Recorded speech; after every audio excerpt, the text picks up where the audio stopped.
Welcome to Mystic's Thoughts on the Acolyte. Now, how does one even begin to describe the feelings of this new Star Wars masterpiece? Because let's just face it, there's a lot of feelings going around. So many questions running through our heads as the first two episodes progress. The murder of now 2 Jedi by someone who has Force powers but is unidentified. Why? Why the revenge? And the confusion when there's 2 of the same person. Now, at first I was thinking something crazy, like Gollum from Lord of the Rings, because I'm a huge Lord of the Rings fan. And I hope they never remake it in my lifetime, but, you know. I thought maybe it was something like that with his dual personality. Because at first you don't notice the difference in their clothing because the colors, earthy tones are pretty darn similar, and it's kind of not one of those things you focus on when you're watching something for the first time, unless it's something bright, bold, and vivid that stands out. Then, of course, there's also Luke Skywalker's power of deep meditation and projecting himself wherever. But no, that's way too powerful a skill, even for the Acolyte. Or is it? At first, it seems semi-feasible due to the fact that when a Jedi gets murdered, or there is a scenario with the Acolyte, as soon as it ends, the other person wakes up from sleep, as if she's dreaming that happened. So who really knows? But then we find out they actually are sisters, though neither knows the other's still alive after a fire supposedly caused by the Acolyte wiped out everything they knew and loved. So the question continues to remain, why the revenge? But thankfully Osha's old master knows her well enough to trust her, and that she wouldn't murder Jedi. She's just trying to find jobs as a mechanic, making her way around the galaxy. But she also has the help of her little pocket droid. And I have a little thing for droids. R2 has been literally one of my top 5 favorite characters as long as I can remember. But then in episode 2, the shock of them finally coming face to face, although not in a desired way, is quite mesmerizing. But I also predicted that something would happen and May would escape, which she did. Because she knows she's in trouble.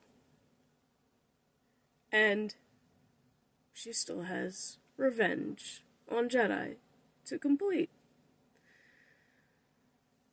And then there's talks of something that really perked my ears up. A Wookiee Jedi! Finally! It's about time! Oh, but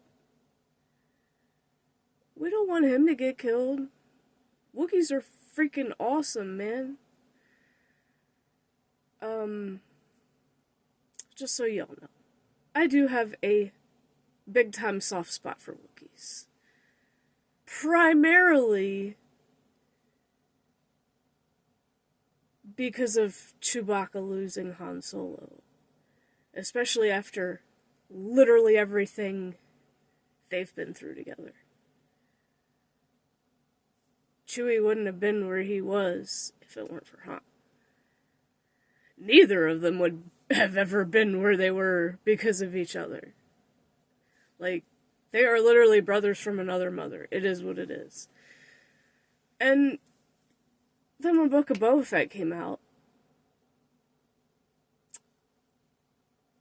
and Chrysanthemum showed up, at first I was just like, they're gonna show him again.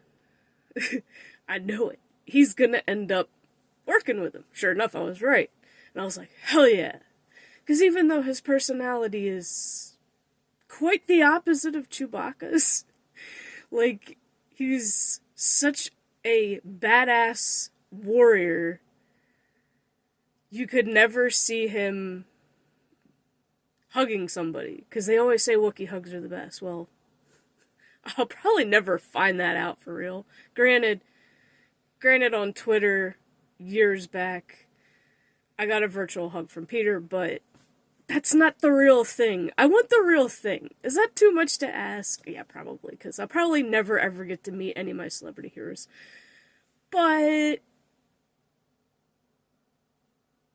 I can't say that Chrysanthemum is favored over Boba Fett. I would say they're equal. He's still amazing, and I'm glad he was in the series.